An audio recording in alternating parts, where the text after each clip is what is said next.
Welcome back to Obscure Star Wars EU, my favorite series of videos perhaps to do on the channel, bar maybe the Supernatural Encounters breakdowns, which I really love to do as well.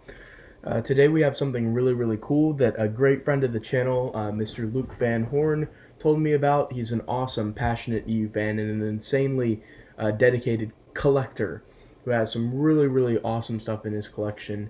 And he made me aware of this next item. Luke Van Horn, great guy, absolutely wonderful. He was in the 10 years anniversary project, group project video. He's in there, so you can go check that out if you want to hear what he had to say about the expanding universe. But he told me about a scenario booklet that was released in tandem with the Star Wars miniatures line from Wizards of the Coast called Attack on Endor. It's a 32-page scenario booklet. It has some really cool stuff in here. Some really cool obscure Star Wars EU.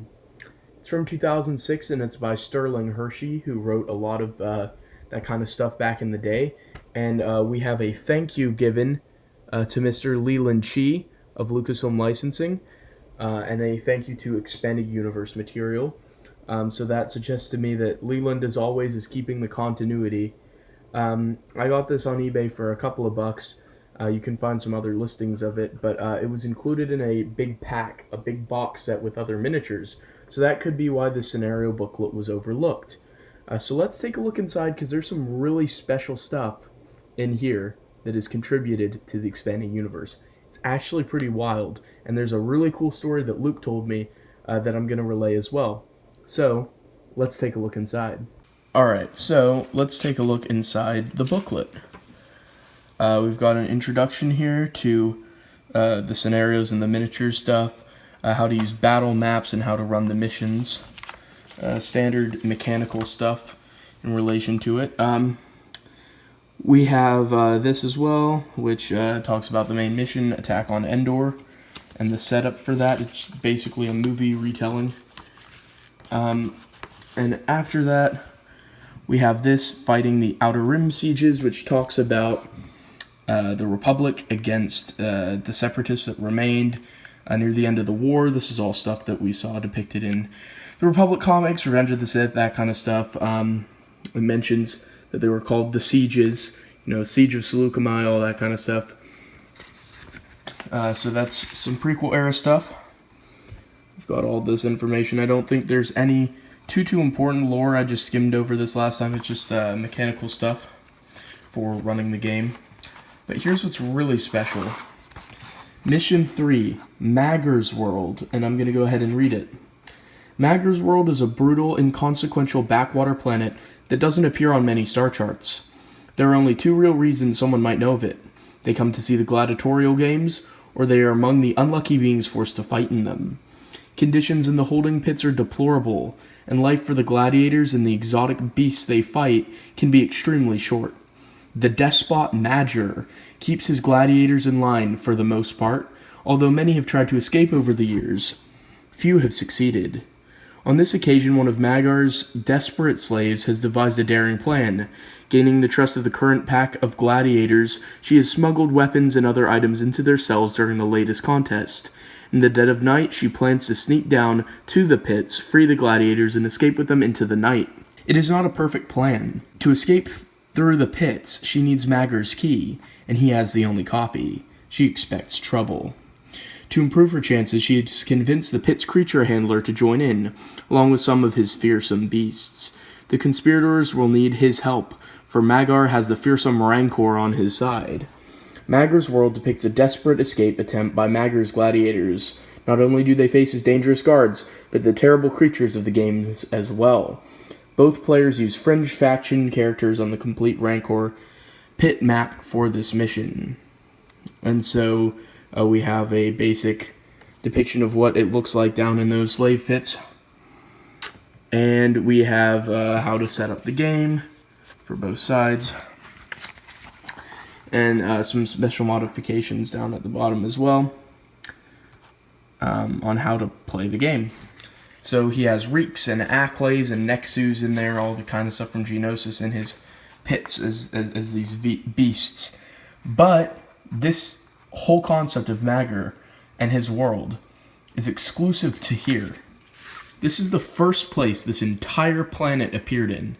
So this little booklet that was included in that box set established an entirely new, previously unknown planet and the despot king who ruled it. That's so crazy, and that's such a big establishment of new lore for this tiny little book. It's absolutely wonderful, and I love little pockets of the EU like this. Now, this was so obscure that while Jason Fry was writing the Essential Atlas, he didn't even know about Magr's world. And so Luke Van Horn reached out to him and said, hey, great work on the Atlas, but you missed one, and directed them to Magr's world, however you could pronounce it. I'm fluctuating in this video, but he pointed them in this direction, and then in one of the online Essential Atlas, basically appendix updates, Magr's world was included, which is so cool that they almost missed this for the Essential Atlas. But in one of the online updates, thanks to Luke Van Horn, it got a mention and it got a spot on the star charts, which is so cool. The next mission is Smuggler's Rescue, which establishes that Black Sun fought against Lando Calrissian and Dash Rendar. So I believe this is a new mission that's established for Dash and Lando. I don't think we knew that Dash and Lando had teamed up for anything like this before. At least for this specific mission against Black Sun. It says, Owul Sopol was a small-time smuggler for the Black Sun Syndicate. I believe he's an original character to here. So small, in fact, he didn't know he actually worked for one of the most feared criminal organizations in the galaxy. If he had, he never would have tried to skim a little of off his cargo runs. Black Sun quickly discovered Owul's scheme and hauled him away. Fortunately for Owul, his brother heard quickly. Not realizing the true nature of Owul's former employers, Reek has turned to a couple of friends to help rescue him. Smuggler, card players, and all-around scoundrels, Lando Calrissian and Dash Rendar make for an unlikely rescue squad. However, Reek has the credits to cover Dash's usual fee, and Lando simply owes him one. They also need the credits for a few repairs after a recent smuggler venture. So I'm not sure chronologically where this would place. I'm assuming maybe before A New Hope, for an adventure that Lando and Dash would team up on, but it isn't long before the three find Owul's location. Black Sun has stashed him in a remote bunker complex to await the local Vigo to decide his fate. The rescuers are in for far more than they bargained for. Regular guards and security would be bad enough, but the bunker has some unexpected guests.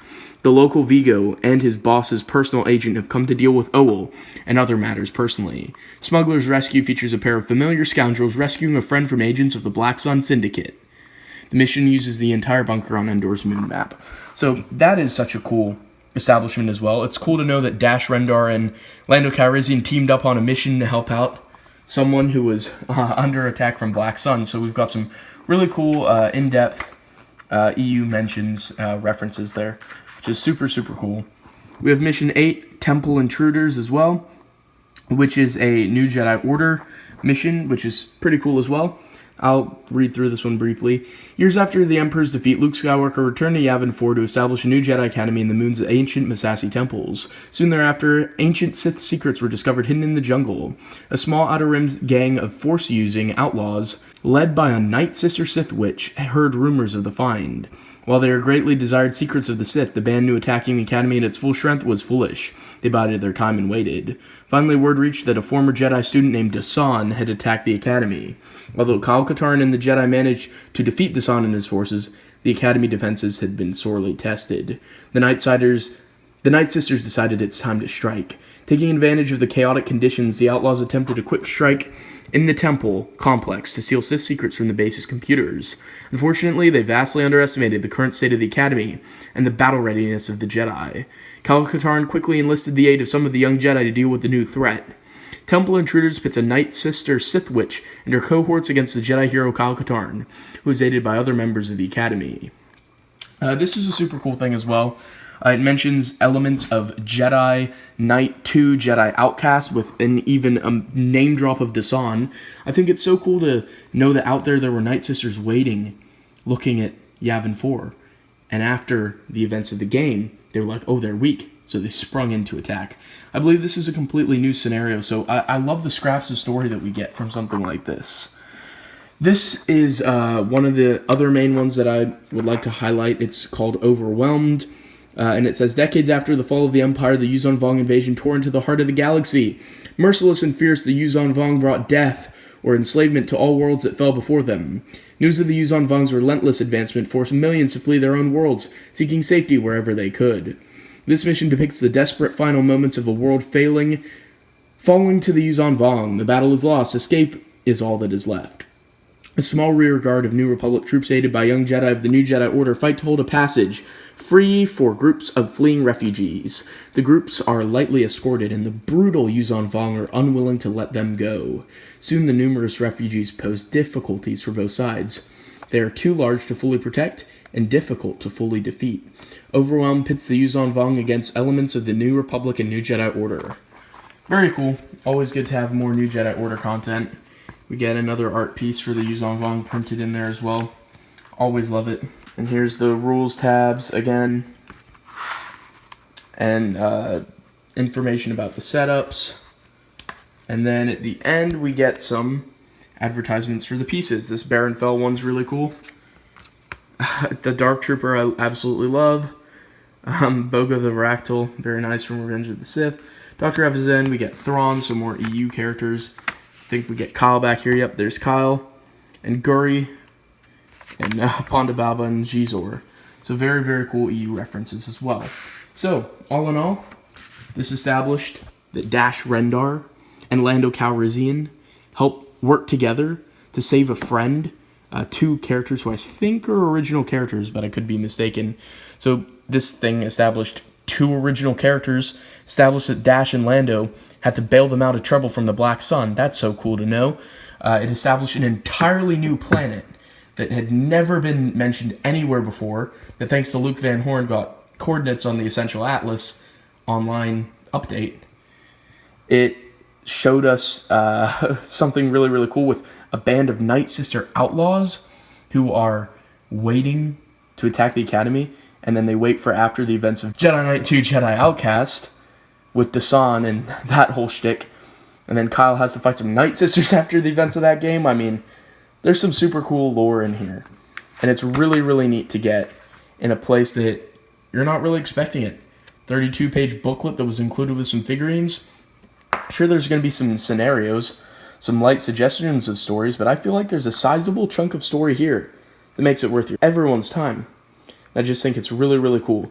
So big thanks to Luke Van Horn for telling me about this story. It is now a treasured piece of my Expanded Universe collection, something truly obscure. But that's all I have time for today. I'll see you guys next time on Obscure Star Wars EU.